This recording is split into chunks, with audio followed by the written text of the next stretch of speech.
Welcome to restrictions. This is one of those concepts that's introduced in grade 9 but doesn't really have a heck of a lot of meaning until you get a little bit further advanced. So it takes a little bit of practice. So first thing I want to do is just talk about some real life restrictions, just in life in general. And for example, what I usually do is I look around the classroom and I look at anybody who has glasses and I just say, okay, you know what? And I point them out and say, you'll most likely have a restriction when you're driving. And I have one as well, where on my license, and I believe it's the letter A, but I'm not 100% sure, where that means I need to wear correct eyewear, so obviously I can see properly, right? So whether it's contacts, so eyeglasses for driving, that means contacts as well. When you go to amusement parks, what kind of restrictions are there? Well, there are height restrictions for rides, right?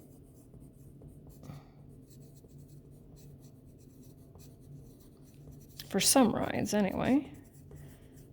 Can't remember the last time I went to an amusement park. I'm just writing that.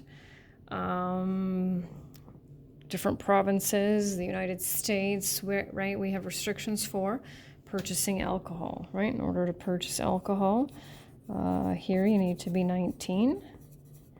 Right? Purchasing video games, right? There are definitely some of those as well. So there are definitely restrictions. So what we want to do now is we're going to look at it's just a little bit of a different equation. What's different with this equation? Well, the variable's on the bottom, right? So what's the answer? What's n? 10 divided by what gives us -5?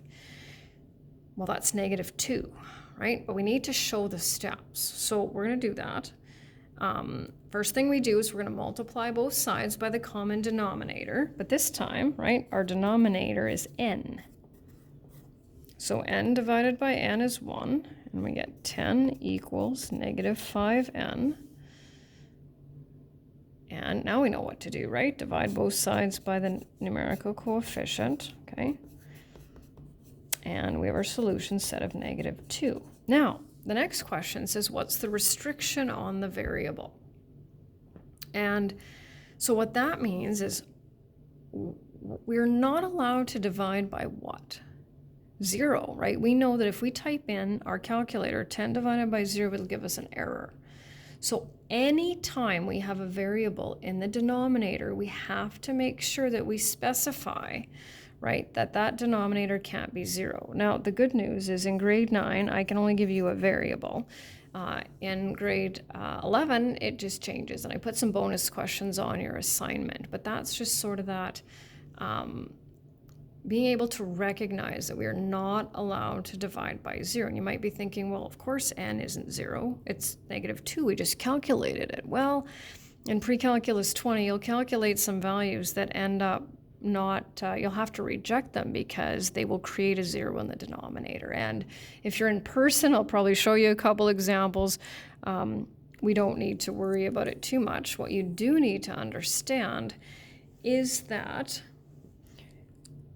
when we have a variable in the denominator,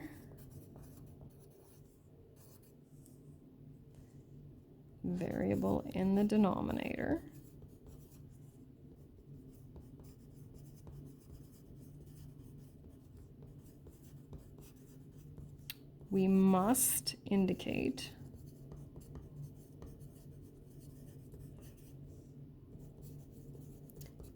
that the variable cannot be 0